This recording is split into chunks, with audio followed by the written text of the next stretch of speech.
Under a pale Sarajevo sky, the flags of the European Union flutter gently above Camp Butmir. A chill autumn wind ripples across the parade ground as soldiers from across Europe stand at attention. Romanian, Austrian, Hungarian, Slovenian, all part of Operation EUFOR Althea, the EU's long-standing peacekeeping mission in Bosnia and Herzegovina.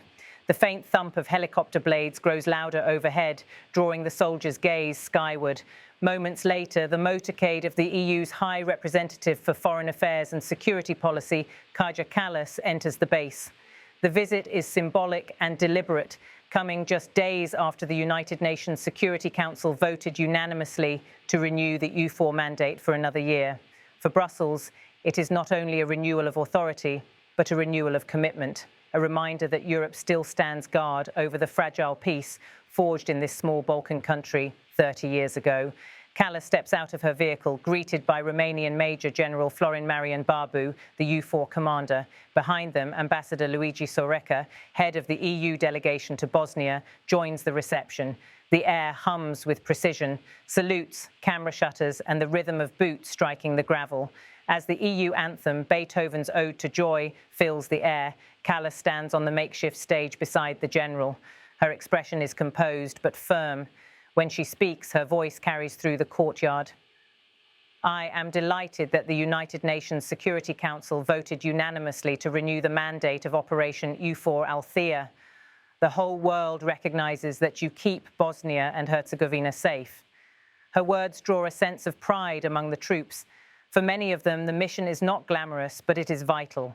Bosnia remains a country where history's shadows still linger, a place where peace was signed but not fully secured. Just beyond the capital, political tension has been rising again. In the Serb entity, Republika Srpska, its president, Milorad Dodik, was recently convicted for refusing to comply with decisions made by the International High Representative, the post-war authority tasked with enforcing the Dayton Peace Agreement. Dodik's defiance, his calls for secession, and his long-running feud with Sarajevo's central institutions have alarmed European diplomats. Although his sentence was commuted to fines, he was banned for 6 years from holding public office. Against this backdrop, Kallas's message could not be clearer. Facing the troops, she continues, 30 years after the Dayton Peace Agreement, the European Union will continue to do everything possible to prevent any security vacuum in the country. We will not let history repeat itself. It is a solemn pledge, one that evokes memories of the 1990s, when Bosnia's mountains echoed with gunfire and its cities were divided by trenches and sniper lines. The Dayton Agreement, signed in 1995, ended that war, but the peace it created still requires guardianship. As cameras follow her through the camp, Kallas meets soldiers stationed along the perimeter, men and women who represent the EU's collective will to preserve stability in the Western Balkans. Behind them, armoured vehicles line up near the hangars, helicopters resting under the blue and yellow insignia of the Union. Each symbol tells a quiet story of vigilance. Speaking later to the press, Kallas reflects on Bosnia's journey and the EU's ongoing role. The international powers can be withdrawn when the local authorities are ready to make decisions, she explains. That's why we are really trying to convince the authorities in Bosnia and Herzegovina that it is their country, that they must make decisions, and that's how there will no longer be a need for international intervention. Her tone is encouraging, but there is an unmistakable note of urgency. For years, Bosnia's political leaders have been locked in disputes over governance, constitutional reform, and ethnic representation. International officials say the country has made progress, but warn that stagnation could undo decades of effort. Kallas's visit underscores a delicate balance between support and self-reliance, between oversight and sovereignty. The European Union has invested heavily in Bosnia's future, billions in aid, training for the armed forces, judicial reforms, and now the promise of eventual EU membership. She turns to a theme that resonates across the region: enlargement. Windows of enlargement of the European Union are very rarely open, Kallas says, but one is open now. Your political leaders must seize this opportunity, or the window of opportunity will close again. In these words lies both a warning and an invitation. The Western Balkans have long stood at Europe's doorstep, close enough to touch the Union's institutions, but still struggling to join them. For Bosnia, whose citizens overwhelmingly support EU membership, the challenge is internal: to build a functioning, united government capable of moving forward. Later, during a closed meeting with EUFOR officers, Kallas discusses the regional security picture, the renewed volatility in the Balkans, the influence of external powers, and the fragility of peace in an age of shifting alliances. Russian political messaging, Serbian nationalism, and economic hardship have all complicated the EU's presence here. Yet Kallas insists that withdrawal is not an option. Her statement reverberates across European capitals. We will not allow any security vacuum in Bosnia. For Brussels, that phrase is more than a slogan. It signals a renewed strategic commitment, a line drawn against instability on the continent's doorstep. Outside, the sound of helicopter rotors again fills the air. Soldiers assemble for a final inspection. The flags of EU member states flutter above them, a silent formation of shared purpose. Kallas's message continues as she addresses the gathered press corps. Of course, we all hope that Bosnia and Herzegovina can move forward, she says. The latest developments in the National Assembly of Republika Srpska present an opportunity to ease political tensions.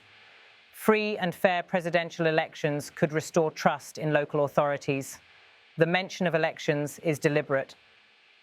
Dodik's disqualification has forced Republika Srpska to prepare for a new vote, one that could either stabilize the region or deepen division. European officials believe a transparent process could rebuild faith in democracy and create space for dialogue between ethnic communities. As she speaks, the backdrop of EUFOR vehicles and soldiers adds weight to her words. Behind every statement lies a reminder: peace is not automatic. It must be protected, nurtured, and enforced when necessary. For the people of Bosnia, the EU's presence remains both a reassurance and a reminder of unfinished work. The scars of war, physical and psychological, still mark towns and villages from Srebrenica to Mostar. The memory of ethnic cleansing, siege, and division has shaped an entire generation. And yet, amid these reminders of suffering, there are signs of renewal, new infrastructure, young entrepreneurs, and a growing civil society demanding progress and transparency. Kallas's speech, measured, diplomatic, but deeply rooted in history, strikes a chord. It is not only about Bosnia, it is about Europe's responsibility to prevent another crisis on its soil. Her reference to not letting history repeat itself is an echo of the Union's founding purpose, to ensure that war never again tears apart the continent. In the days following her visit, local newspapers describe her message as both firm and hopeful. Editorials in Sarajevo emphasize the EU's renewed commitment, while voices in Banja Luka, the capital of Republika Srpska, debate whether Brussels' involvement constitutes support or interference. But the facts remain: EUFOR's presence, with about 1,100 troops, is the backbone of peace enforcement in Bosnia. Without it, few believe the country's institutions could withstand renewed pressure from separatist movements. As evening falls, the camp quiets. The last helicopters depart for patrol and soldiers return to their quarters. Inside the media tent, reporters pack up equipment, filing stories that will appear across European networks. Kaja Kallas, escorted by security, pauses briefly near the EUFOR insignia.